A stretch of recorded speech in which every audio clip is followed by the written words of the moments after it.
मित्रांनो, या भारत मातेच्या सेवेमध्ये 11 वर्ष सैन्यामध्ये सेवा देत असताना सैन्य सेवा पदक, रक्षा पदक, समर सेवा पदक, महावीर चक्र, परमवीर चक्र एवढ्या विविध प्रकारचे पुरस्कार प्राप्त करणाऱ्या अत्यंत शूर अशा हवालदाराची आपण आज माहिती घेणार आहोत आणि अशा या शूर सैनिकाचे नाव आहे अब्दुल हमीद। आपल्या सर्वांना माहिती आहे की 15 ऑगस्ट 1947ला भारत स्वतंत्र झाला आणि हा स्वतंत्र होत असताना 14 ऑगस्ट 1947ला पाकिस्तान स्वतंत्र झाला व 15 ऑगस्टला भारत स्वतंत्र झाला। पाकिस्तानला जम्मू काश्मीर हा जो भारतातला भाग आहे तर तो आपल्याजवळ असावा असं वाटत होतं, परंतु सरदार वल्लभभाई पटेल यांच्या विशेष प्रयत्नाने राजा हरी सिंग यांनी जम्मू काश्मीरचा भाग भारतास जोडण्यास मंजुरात दिली व अशा प्रकारे जम्मू काश्मीर हा भाग भारताशी जोडण्यात आला। याचं शल्य पाकिस्तानला राहिलं आणि म्हणून 1948 मध्येच पाकिस्तानने भारतावर घुसखोरी करून आक्रमण केलं, परंतु भारताने ते परतवून लावलं। एक प्रकारे पाकिस्तानचा तो पराभव झाला आणि ते शल्य पाकिस्तानच्या मनामध्ये होतं। त्यानंतर तुम्हाला माहीतच आहे की 1961 मध्ये भारत आणि चीन यांच्यामध्ये युद्ध झालं आणि भारताचा त्या युद्धामध्ये पराभव झाला। ही संधी साधून पाकिस्तानच्या मनामध्ये जम्मू काश्मीर संदर्भात जी छल होती तर पुन्हा एकदा त्यांनी जम्मू काश्मीर घेण्याच्या दृष्टिकोनातून प्रयत्न सुरू केले व जवळपास 30,000 गनिमांना जम्मू काश्मीर ताब्यात घेण्याकरता तयार केलं। तर अशा प्रकारे हे गनीम जे होते या गनिमांना त्यांनी संपूर्ण लष्करी प्रशिक्षण दिलं आणि त्यांना भारताच्या जम्मू काश्मीर भागामध्ये घुसवण्याचा प्रयत्न केला आणि इथून खऱ्या अर्थानं 1965च्या भारत पाकिस्तान युद्धाला प्रारंभ झाला। तर या भारत पाकिस्तान युद्धामध्ये अतुलनीय पराक्रम दाखवणाऱ्या अब्दुल हमीद संदर्भात आपल्याला आज माहिती बघायची आहे।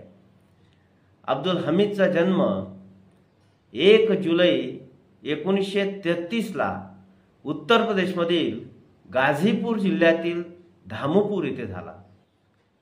त्यांच्या वडिलांचं नाव मोहम्मद उस्मान आणि आईचे नाव सकीना बेगम होते। वडील मोहम्मद उस्मान कपडे शिवण्याचं काम करीत असत। अब्दुल हमीदला लहानपणापासूनच कुस्ती आणि नेमबाजी याची आवड होती। अब्दुल हमीद 27 डिसेंबर 1954ला म्हणजेच वयाच्या 20व्या वर्षी सैन्यामध्ये दाखल झाले। ग्रेनेडियर्स रेजिमेंट नावाची जी रेजिमेंट होती त्याच्या 4थ्या बटालियनमध्ये अब्दुल हमीद यांना नियुक्ती मिळाली आणि त्या रेजिमेंटमध्ये आग्रा, अमृतसर, जम्मू काश्मीर, दिल्ली, नेफा, रामगड या विविध ठिकाणी त्यांना पोस्टिंग मिळाली। 5 ऑगस्ट 1965 ते 10 ऑगस्ट 1965च्या दरम्यान पाकिस्तानने ज्या 30,000 गनिमांना प्रशिक्षण दिलं होतं त्यांना भारताच्या जम्मू काश्मीर भागामध्ये घुसवण्याचा प्रयत्न केला, परंतु भारतीय सैन्याने त्या गनिमांना पिटाळून लावलं, अनेक मारल्या गेले। परंतु या गडबडीत भारताचा छंब आणि जौरियान हा जो भाग होता हा पाकिस्तानी सैनिकांनी ताब्यात घेतला। त्याचप्रमाणे अमृतसरमधील जे हवाई अड्डे होते भारतीय हवाई दलाचे जे अड्डे होते तर त्या तळांवरही पाकिस्तानने हल्ला केला. पंजाबमधील तरन जिल्ह्यात खेमकरन सेक्टरच्या असल उतार व चिमा या गावी पाकिस्तानच्या प्रतिहल्ल्याची वाट भारतीय सैनिक बघत होते. तर अशा प्रकारे भारतीय सैन्य हे पाकिस्तानी सैनिक आपल्या टप्प्यात येण्याची वाट पाहत असतानाच 7 व 8 सप्टेंबर 1965 रोजी भारताचे जे 4 ग्रेनेडियर्स होते तर त्या 4 ग्रेनेडियर्सने जवळपास 3 फूट खोल खंदक खोदून ठेवला की जेणेकरून पाकिस्तानी सैनिक त्याच्या पुढे भारताच्या हद्दीमध्ये येऊ शकणार नाही.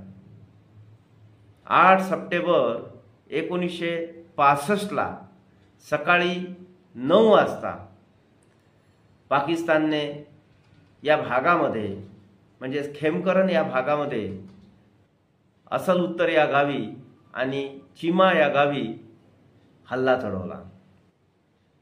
तेव्हा 8 सप्टेंबरला सकाळी 9 वाजता अब्दुल हमीद जवळची जीप होती, लष्करी जीप होती, त्या लष्करी जीपवर रिकॉइलस रायफल होती आणि पाकिस्तानजवळ मात्र अमेरिकन पॅटर्न टँक होते. अत्याधुनिक अशा प्रकारचे त्या काळातले पॅटर्न टँक हे पाकिस्तानी सैनिकांजवळ होते आणि त्याच्यामुळेच त्यांना अहंकार चढला होता. भारतीय सैनिकांजवळ त्या तुलनेने शस्त्रसाठा जो होता तो बराच मागासलेला होता. पाकिस्तानजवळ मात्र अत्याधुनिक अशा प्रकारचे पॅटर्न टँक होते आणि पाकिस्तानने आपल्या अत्याधुनिक पॅटर्न टँकनी भारतीयांवर हल्ला चढवला. तेव्हा अब्दुल हमीद आपल्या लष्करी जीपमध्ये रिकॉइलस गन घेऊन निघाला. आता त्या टँक समोर रिकॉइलस गन काही फार मोठी बाब नव्हती, परंतु तरी सुद्धा अब्दुल हमीदने अचूक मारा करून पाकिस्तानचा पहिला पॅटर्न टँक नष्ट केला आणि याचं आश्चर्य आणि धक्का पाकिस्तानी सैनिकांना पडला आणि ते आपले पॅटर्न टँक घेऊन तिथून पळून गेले. त्यानंतर हा 9 वाजता त्यांचा पहिला पॅटर्न टँक भारताने उद्ध्वस्त केला आणि त्याच्या मागे जर कोणी होतं तर तो होता अब्दुल हमीद. पुन्हा 11:30 वाजता त्यांनी चिलखती गाड्या, पॅटर्न टँक म्हणजेच रणगाडे यांनी पुन्हा हल्ला केला आणि घमासान युद्ध सुरू झालं. दिवसभर युद्ध चाललं आणि या युद्धामध्ये जवळपास भारताने पाकिस्तानचे 13 पॅटर्न टँक उद्ध्वस्त केले. अब्दुल हमीद त्यामध्ये आघाडीवर होता. पाकिस्तानला सुद्धा समजत नव्हतं. पाकिस्तानचे सैनिक सुद्धा विचारात पडले की अशा कोणत्या प्रकारचा शस्त्रसाठा भारतीयांजवळ आहे की ज्याद्वारे आपले अत्याधुनिक रणगाडे उद्ध्वस्त होत आहेत. त्यानंतर 10 सप्टेंबरला पुन्हा पाकिस्तानी आपले पॅटर्न रणगाडे घेऊन आले. अब्दुल हमीदच्या लक्षात आलं की आता लढणं फार कठीण झालेलं आहे. तेव्हा त्यांनी आपली फलटण सुरक्षित ठिकाणी पाठवली व आपले जीप घेऊन त्यावर रिकॉइलस रायफल घेऊन तो निघाला आणि एकटाच जीपमध्ये फिरायला लागला. त्या दरम्यान पुन्हा पाकिस्तानी रणगाडे आले आणि अब्दुल हमीदने त्यांच्यावर मारा केला. ते पाकिस्तानी रणगाडे परत जायला लागले. तेवढ्यात एक तोफेचा गोळा हा अब्दुल हमीदच्या गाडीवर येऊन पडला, त्याच्या छातीवर येऊन पडला. परंतु तरीही अशाही अवस्थेत अब्दुल हमीदने एक पॅटर्न टँक उडवला. तो त्या युद्धातील त्यांनी उडवलेला जवळपास 9वा पॅटर्न टँक होता.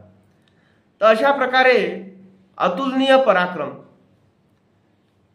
आपल्या अब्दुल हमीदने दाखवलं आणि त्याला वीरमरण आलं. त्याचं वीरमरण हे भारतीयांच्या नसानसांमध्ये जोश देऊन गेलं आणि भारताने 1965 मध्ये पाकिस्तानसोबत झालेलं ते युद्ध जिंकलं. तेव्हा त्याच दिवशी अब्दुल हमीदला परमवीर चक्र घोषित करण्यात आलं. अशा प्रकारचं अतुलनीय शौर्य अब्दुल हमीदने आपल्या भारताकरता दाखवलं आणि म्हणूनच 28 जानेवारी 2000 साली त्याच्या या शौर्याकरता भारतीय डाक विभागाने एक त्यावर पोस्टाचं तिकीटसुद्धा प्रसारित केलं. तर अशा प्रकारच्या अतुलनीय शौर्य दाखवणाऱ्या अब्दुल हमीदला माझा सलाम असो. धन्यवाद.